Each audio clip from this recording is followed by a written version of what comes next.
They say every storm begins with silence. Mine started with laughter, the kind that hides unease behind wine glasses and candlelight. If I'd listened closer that night, maybe I would have heard the crack before the break. But I didn't, because love has a way of muting the truth until it's too late. The evening light spilled through the tall windows of our house like gold on glass. Inside, everything shimmered. Polished plates, trimmed flowers, the faint scent of roasted herbs. Mom, Marin Wynne, moved through the kitchen like she was conducting a symphony. Her voice rose and fell with instructions, laughter, and the kind of perfection that leaves no space for mistakes. Dad, Dorian Wynne, sat in his usual chair, reading the paper he didn't care about. Pretending calm was his contribution. He believed peace was something you kept, not something you earned. And then there was Cale, my brother, the golden one, the kind of man who could make failure sound intentional. He'd just been promoted to regional lead at his firm, and tonight was his celebration dinner. Everyone said he deserved it. Everyone except the part of me that knew how the project started. On my laptop, under my name, I'm Alara Wynne. I work as a creative strategist in the same company. And tonight, I was the one lighting candles for someone else's spotlight. Lyra Vale arrived just before dinner, shaking rain from her hair, grinning the way only someone honest can. Still pretending everything's perfect? She whispered as we hugged. Isn't that the dress code? I whispered back. Marin smiled at us, proud, oblivious, or maybe just choosing to be. She set the table, color-coordinated to Cale's success. Navy napkins, silver plates, everything flawless. When he entered the room, applause rose like a rehearsed cue. Cale thrived on moments like that, on the sound of belonging. He kissed Mom's forehead, clapped Dad's shoulder, and gave me that familiar half-smile that said, "You're part of this, even when you're not." Dinner tasted like nostalgia. Old jokes resurfaced. Stories from childhood were retold in edited versions where I played the quiet helper, never the hero. Lyra noticed. Her fork paused midair, but she didn't say anything. Not yet. Cale talked about his team, his leadership, his vision. Words that once belonged to my drafts spilled from his mouth like they were born there. I laughed where I was supposed to. Marin beamed like light belonged to her children. Dorian nodded in approval, eyes soft but distant. Couldn't have done it without family, Cale said, raising his glass. He looked straight at me. It sounded generous. It felt like theft. Later, when the plates were cleared and conversation thinned, I found myself in the kitchen rinsing glasses. Lyra joined me, drying them one by one. You okay? She asked. I'm fine. She tilted her head. Fine usually means the opposite. I just don't want to ruin his night. She placed a glass on the counter, meeting my eyes. Alara, he already did. We didn't speak after that. The truth sat between us, clear and heavy. After everyone left, the house quieted into the hum of appliances and rain. Marin kissed my cheek. You were wonderful tonight, sweetheart. I'm so proud of both of you. Her words landed unevenly, pride that weighed more on one side of the scale. Dorian stood behind her, offering his usual refuge of neutrality. Don't overthink things, he said softly. It's just a job. I wanted to tell him it wasn't about the job. It was about being invisible in the light I built. But I just nodded. Cale lingered by the doorway, jacket over his shoulder. Hey, he said, casual as always. That design pitch you helped with. They loved it. You've got a real knack for presentation. You mean the one that won you the promotion? He smiled, missing the weight of my words. Team effort, right? He left before I could answer. The door shut gently, too gently for what it carried away. That night, the rain didn't stop. It tapped against my window like a reminder I couldn't mute. I opened my laptop, the glow lighting half my face. My drafts were still there. My slides, my notes, my late-night thoughts turned into his applause. The file metadata glared back at me. Created by Alara Wynne. Modified by Cale Wynne. 5 words. A confession in plain sight. I sat there, motionless. Sometimes betrayal doesn't roar. It whispers your own name back at you from someone else's success story. Lyra messaged me. You home? Yeah. Don't drown in fairness tonight. Save it for daylight. I stared at her words until the typing indicator faded. Fairness. Such a pretty word for something so often stolen. The next morning, the sun looked tired. Marin hummed in the kitchen, the smell of coffee filling the house. Dorian was already reading headlines about markets and politics, worlds that stayed neat on paper. Cale walked in, dressed in confidence, whistling softly. Morning, superstar, he said to Mom. She laughed. You mean you're the superstar? He winked. Just following your example. Then he turned to me. Don't forget, you promised to proofread my next presentation. I stared at him. I didn't promise, he smirked. You always do anyway. And that was it, the moment I stopped being fine. I poured my coffee, steady hands hiding a new truth rising beneath my skin. This wasn't about revenge yet. It was about remembering that I existed. That night, I stood by my window again. The city below pulsed with light, small lives running, winning, losing, pretending. I thought about everything I'd built quietly, everything he'd taken loudly. My name looked small on the screen, but it was still there. Proof that I had been the beginning of something. I didn't know how to take it back yet, but I would, because some storms don't destroy. They reveal who was waterproof all along. The days that followed felt too calm. The kind of calm that comes before something breaks. Work was the same in shape, not in texture. The office smelled of coffee, ambition, and deceit hidden behind good lighting. Cale's name was everywhere now, in emails, memos, and congratulations banners on the company intranet. Every mention of his leadership sounded like static to me. I had read those words before in my drafts. He hadn't even bothered to change the phrasing. At first, I told myself to let it go. It was just one project, just one stolen moment. But betrayal, I learned, is never isolated. It repeats itself until you say stop. Monday morning arrived dressed in noise. The elevator ride up to the 14th floor felt longer than usual. I watched my reflection in the steel walls, the same face, same eyes, but something had hardened beneath them. Cale's voice greeted me before the doors opened. Morning, Ilara. He looked too happy, the kind of happiness that demands witnesses. You'll love this, he said, waving a folder. They want me to present at the Global Summit next month. That's great, I replied, voice steady. He nodded. We'll need your magic again. You always make things sound brilliant. He walked away before I could respond. The word we still echoed after he left. At lunch, I sat with Lyra at our usual spot by the corner cafe. The wind smelled like roasted beans and impending truth. She studied my face. He did it again, didn't he? I didn't answer. I didn't need to. Her eyes narrowed. You can't let him keep stealing your work. I can't prove it. You could, she said. If you stop trying to be polite about it. I stirred my drink slowly, watching the foam spin into a storm. How? Start keeping records. Everything. Drafts, timestamps, versions. Paper trails don't lie, even when people do. She slid a small notebook across the table. I used to keep this when I worked with shady clients. Truth needs witnesses, even if they're written in ink. I nodded. Thanks. Don't thank me yet, she said.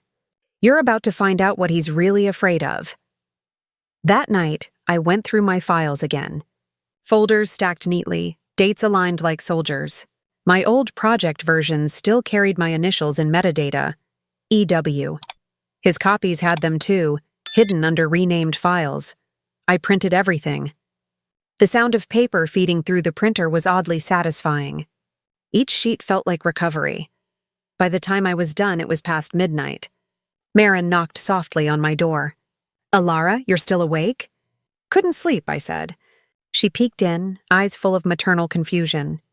You've been so quiet lately. I worry about you. I'm fine, Mom. Is this about your brother? I hesitated. She sighed. He speaks so fondly of you, you know. Always says he couldn't do it without you.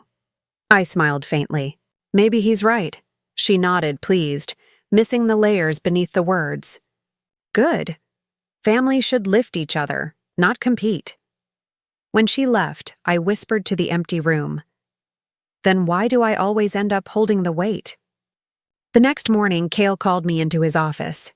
He gestured toward the chair across from him, still smiling. I need your help with the summit deck. They moved up the date. Think you can polish the language tonight? I studied him.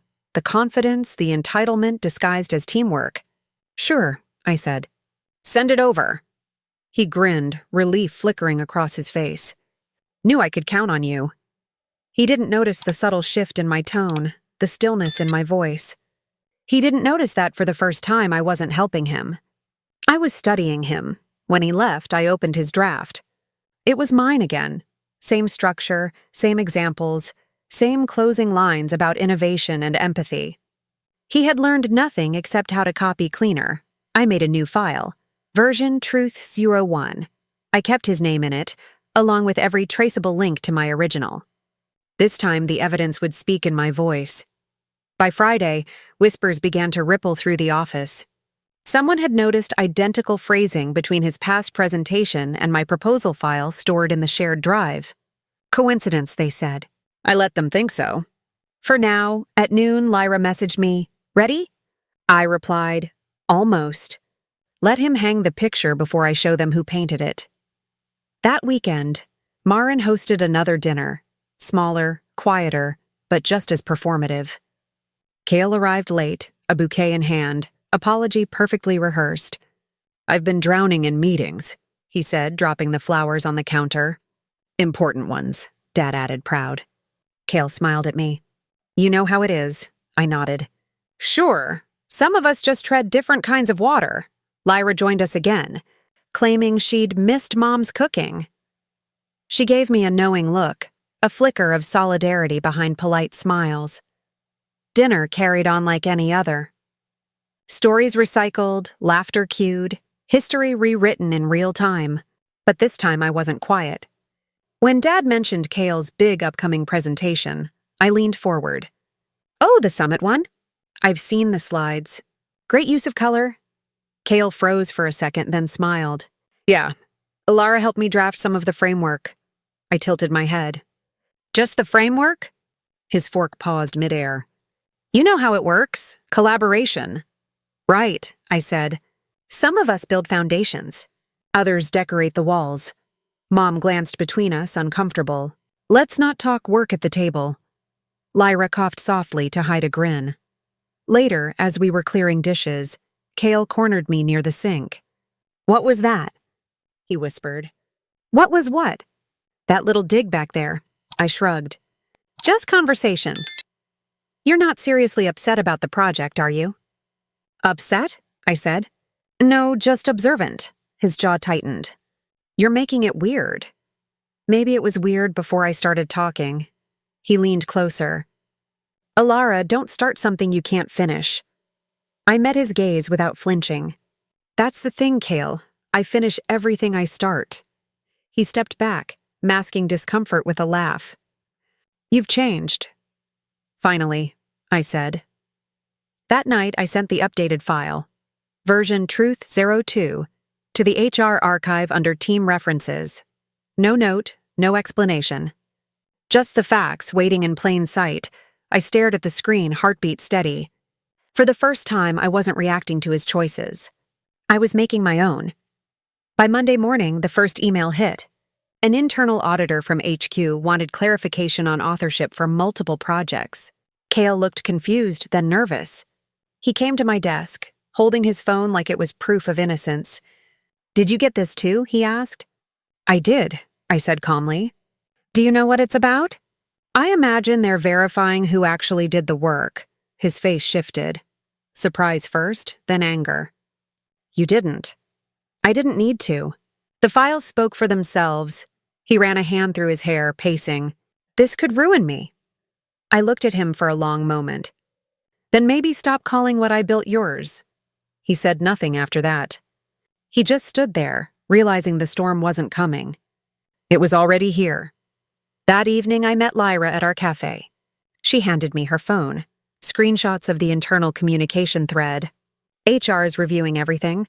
It's official. I nodded, staring at the screen, feeling both heavy and light. This doesn't feel like victory, I said. It's not supposed to, she replied. It's balance. We sat there, silent for a while, watching people pass by outside. Life kept moving, oblivious to the quiet war ending a few feet away. When I finally stood to leave, Lyra asked, "What now?" I smiled. Now I stopped letting people rewrite my story. That night, rain returned, softer this time, cleansing rather than cruel. Marin peeked into my room again. "You and your brother will make peace, won't you?" she asked. I looked at her, tired but certain. "We will, when peace stops meaning silence." She didn't understand, not fully, but she nodded. And I realized I didn't need her to. I opened my laptop once more. The evidence, the files, the emails, all neatly organized, like closure waiting to be delivered. I didn't send them anywhere else. I didn't need to. The truth had already begun to move without me. Morning sunlight spilled across the glass towers, painting everything in shades of gold that felt undeserved. I walked into the building carrying nothing unusual: a laptop bag, a cup of coffee, and the truth. Cale's voice drifted through the hallway long before I saw him. He was charming as ever, thanking people, shaking hands, promising success. The company was preparing for the summit presentation, his biggest moment yet. The one built entirely from my words. Lyra had texted me earlier. "Ready?" I typed back, "Almost." The stage is his. The spotlight is mine. Inside the conference room, screens glowed with rehearsal slides. Every phrase, every transition, mine. Cale was surrounded by the usual orbit of admirers. He didn't look like a thief. He looked like the hero in his own story. When he caught my eye, he smiled easily. "Hey, I added that new quote you suggested." "Perfect closer," I nodded. He didn't realize the quote's source had been quietly linked in the metadata, authored by Alara Wynn. That afternoon, I sat alone at my desk, reviewing the version logs. The trail was undeniable now. Timestamps, edits, my initials across every draft. Proof has a rhythm. Once it starts, it doesn't stop. I saved everything in a folder named Echo Project, Originals. Then I duplicated Cale's current summit deck and changed one line in the footer. Concept and analysis. E-Win. Small enough to be overlooked. Loud enough to be found, Lyra stopped by, pretending to deliver printouts. Her eyes flicked to the folder on my screen. "Final act?" she whispered. "Not yet," I said. "Every confession deserves an audience." The next morning arrived with the hum of anticipation. The summit broadcast room buzzed with cameras, cables, and too many hopes balanced on polished shoes. Executives filled the front row. Cale rehearsed his charm in reflections of chrome. I stood at the back, silent, unseen, but everywhere. The presentation began. Applause, spotlight, confidence. He spoke with the same practiced rhythm I'd built for him months ago. Words I once wrote to inspire now sounded foreign in his mouth. Slide by slide, he built his illusion. Then came the subtle shift, a murmur from the tech desk. Someone had noticed the author tag glowing faintly on the bottom corner. Concept and analysis, E-Win. The HR director leaned toward a manager, whispering. Cale hesitated mid-sentence, eyes darting to the screen. He reached for the clicker, but it was too late. Every screen mirrored the same credit line. The room's air thinned. I could hear my own heartbeat between the silence and the whispers. "Who's E-Win?" a voice asked. Cale cleared his throat. "That's, a formatting error."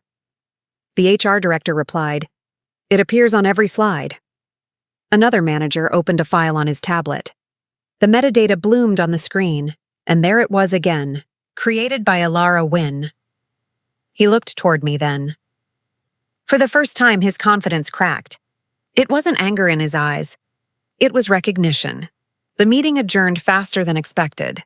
HR requested follow-ups. Executives avoided eye contact. I walked out before the applause could turn into questions. Lyra waited near the elevator. Her grin was small but bright. "You just rewrote the ending," she said. "No," I replied. I just stopped editing the truth. Outside, the wind tasted like freedom, cold and clean. For the first time in months, I didn't feel invisible. I felt seen, even if the light came from the fire behind me. That evening, I went home early. Marin was in the living room, arranging flowers that didn't need arranging. She looked up. "Everything all right at work?" "Yes," I said. "Finally." Dorian folded his newspaper slowly. "I heard they're reviewing some projects." "They should," I answered. He studied me for a moment, then nodded once. Quiet approval disguised as indifference. Cale came in late. He didn't speak.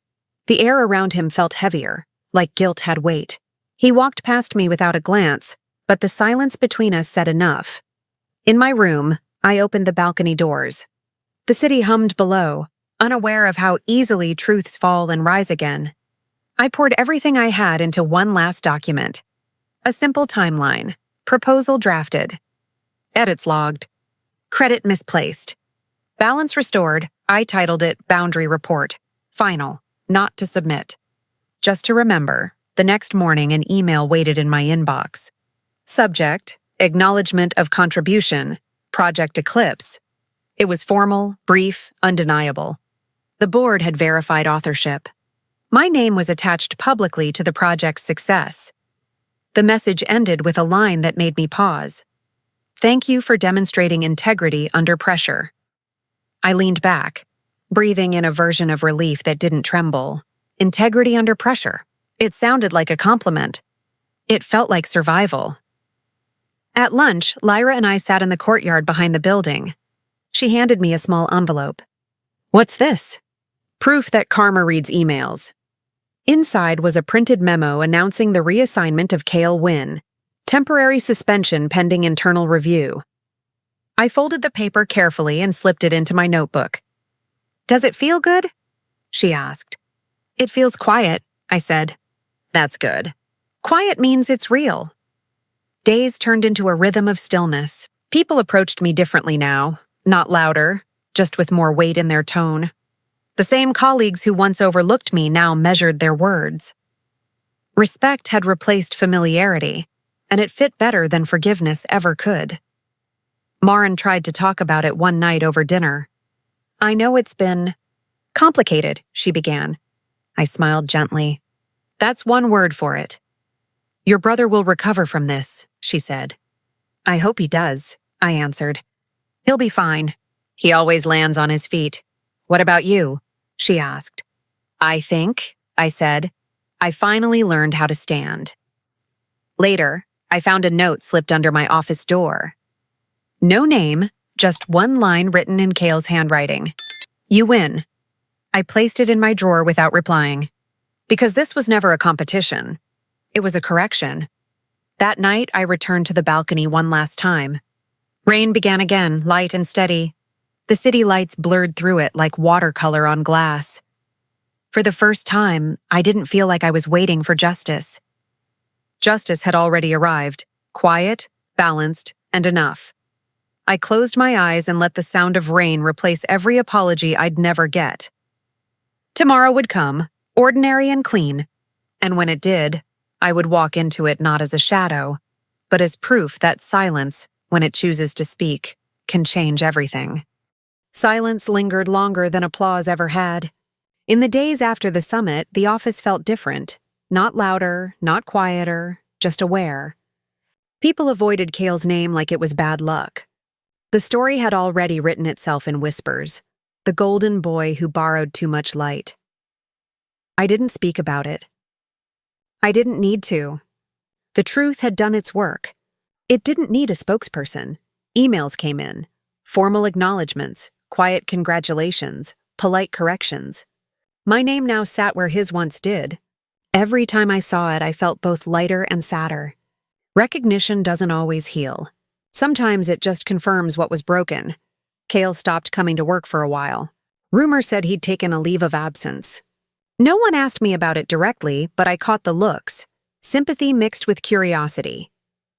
People love redemption stories, but only after the downfall feels safe to watch. Lyra met me for coffee after work. She brought 2 muffins and no judgment. How does it feel? She asked. Like balance, I said. She smirked. Balance or victory? I don't think they're different anymore. We sat outside until the cafe lights dimmed. Rain began to fall, thin and steady. Lyra looked up at the sky and said, You did the right thing. I nodded. I know, it just doesn't feel like it, she smiled faintly. That's how you know it was justice, not revenge. When I got home that night, the air in the house felt uneasy. Myron was in the kitchen, hands folded around a mug that had gone cold. She looked up when I walked in. Your brother came by, she said quietly.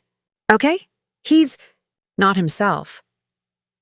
Maybe he's finally meeting himself, I said. Her expression tightened, maternal love refusing to choose sides.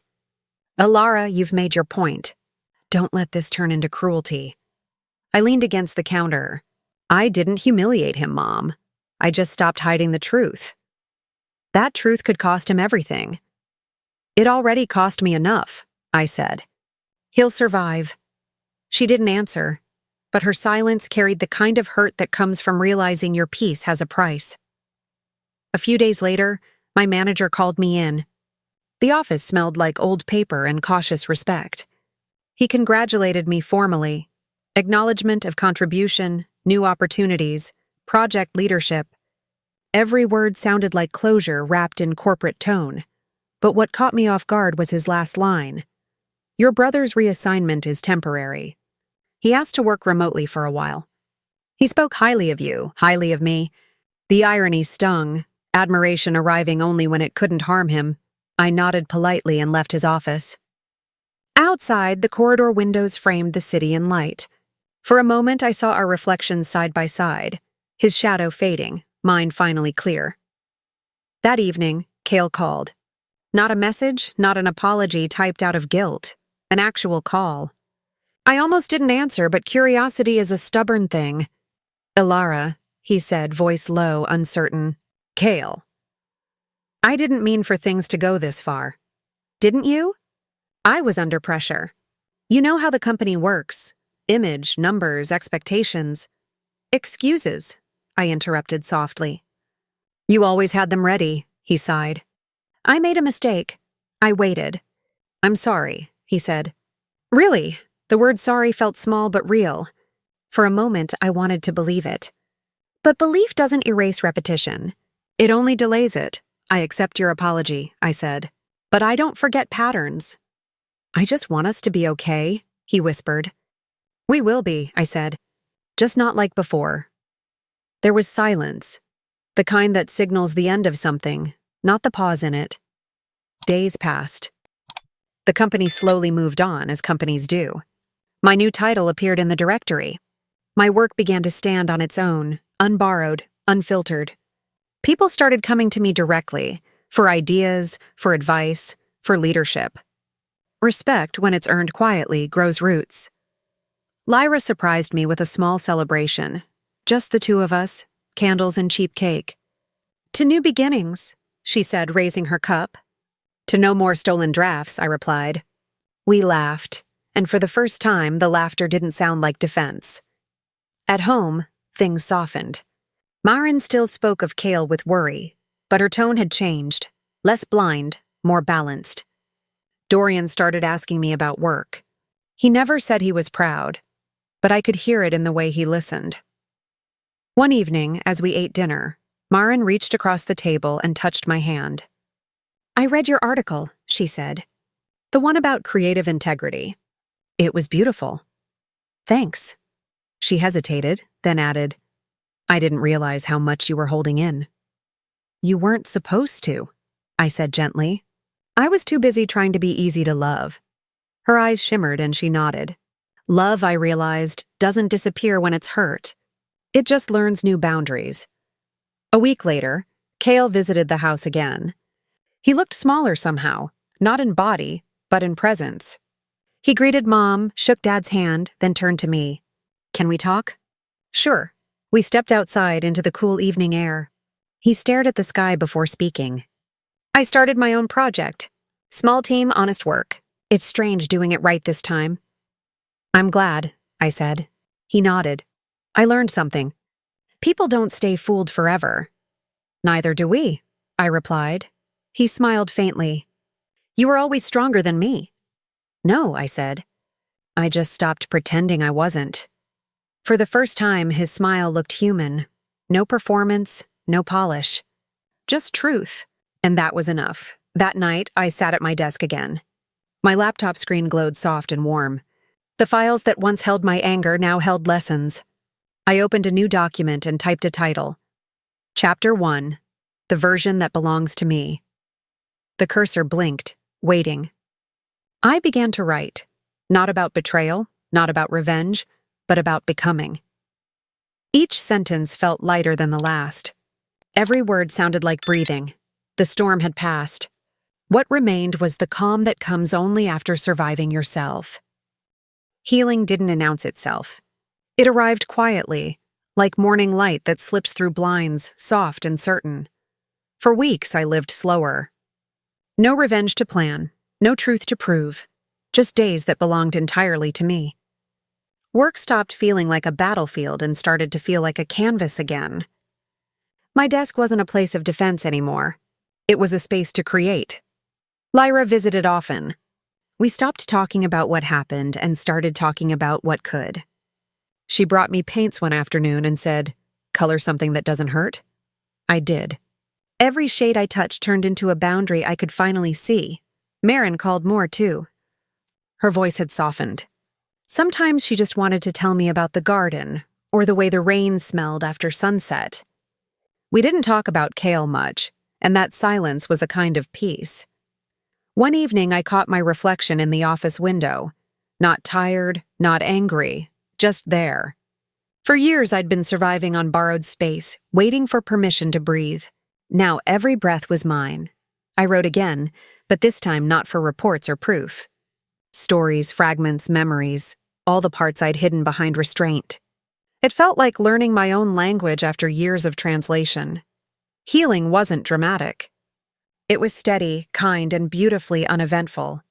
It didn't erase the past. It simply made room for the future.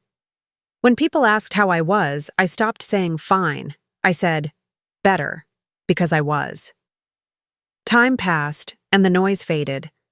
The company found new stories to tell, new names to celebrate. I stopped needing to defend mine. Each morning felt different now, calmer, lighter. The weight of being unseen had finally lifted. I still worked in the same building, but it no longer felt like a battlefield. It felt like proof that growth can bloom even in scorched ground. One afternoon, an email arrived from the global office.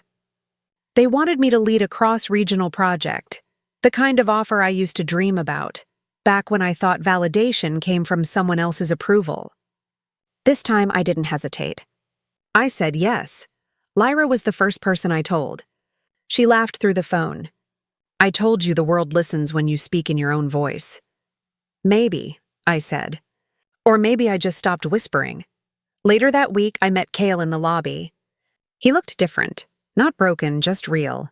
I heard about your new role, he said. You earned it. Thank you, I replied. I'm starting something small, he added. Trying again, the right way.